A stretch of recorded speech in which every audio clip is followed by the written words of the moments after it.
Good morning, everybody. Great to be with you again. Bible stories are inspiring. I never tire of Bible stories. I think we often reach a point where we feel we outgrow Bible stories. We want something meatier, the letters of St. Paul. Well, believe me, that is something that we must be careful of, lest we forget some of the very powerful and important spiritual lessons that are there to be discovered, or rather even rediscovered in our time. And none more so than Daniel, the story of Daniel, this young man who was a very loyal and devoted young Jewish guy who lands up in Babylon and remained steadfastly loyal despite all the seductions of Babylonian society. One gift that Daniel had was the ability to interpret dreams. And on one occasion, King Nebuchadnezzar had a dream. It was a troubling dream.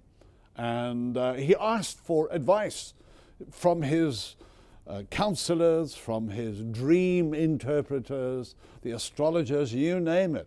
Please help me to understand this dream. And of course they said, fine, we'll try our best, tell us the dream. And Nebuchadnezzar promptly says, no, I'm not going to tell you the dream. You're going to tell me what I dreamed, and then you're going to tell me what it means. Of course, they say, well, that's impossible. There's nobody on this earth that could ever do that. And Nebuchadnezzar says, you guys are just shirkers. And I'm now giving a command that you and all people like you must be put to death. Nebuchadnezzar wasn't a particularly pleasant man, you will gather. And of course, this command goes out, kill all the dream interpreters, kill all those people. And they come to Daniel and they say, sorry, you're one of them. We must take you out as well. And Daniel says, sorry, what's going on here? And they tell him. And he says, please, I want to have a word with Nebuchadnezzar. So Daniel is ushered into Nebuchadnezzar's presence. And he says to King Nebuchadnezzar, listen, I'm going to help you understand what this dream is about. It's a difficult task. But my God is going to help me here. He's going to show me not only the meaning of the dream, he's going to show me what the dream was in the first place. Nebuchadnezzar listens, and Daniel prays, God help me here. You've got to help me here. And God shows Daniel what the dream was.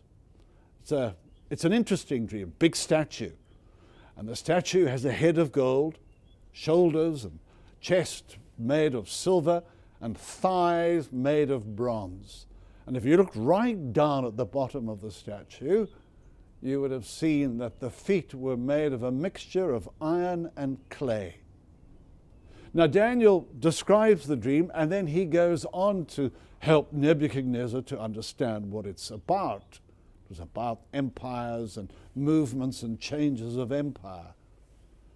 But into the English language has come that expression, and you will know it, feet of clay.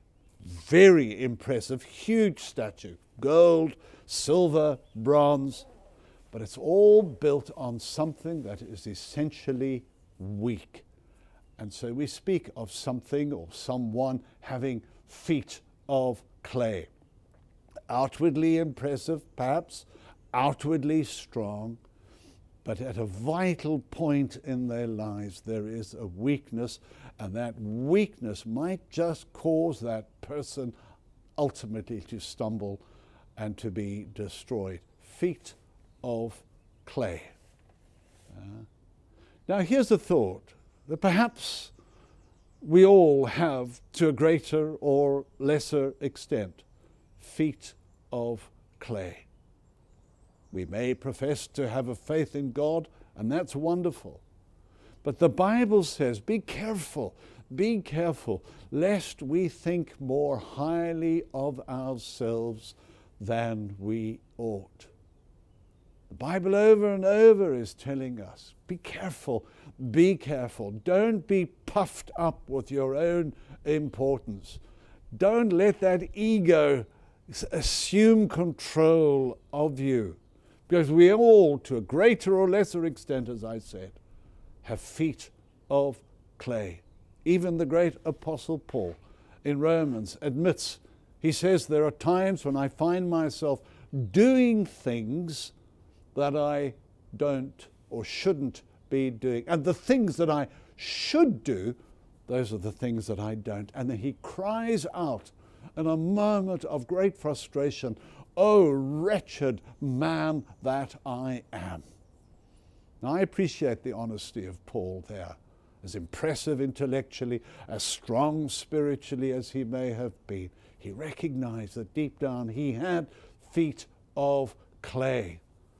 But then Paul goes on, he says, "Thanks be to God who helps me and who enables me to gain the victory in life." But he was honest and sincere enough to recognize that he had weaknesses. So, build your life, friends, on strong foundations. Be careful of the feet of clay. Come before the Lord and say, "You know me, Lord, in my strengths and my weaknesses. Keep me humble in my strengths and help me to trust you for all that you are worth. For I have feet of clay and I never want to disappoint you." So stand up for Jesus. Fight the good fight, friends.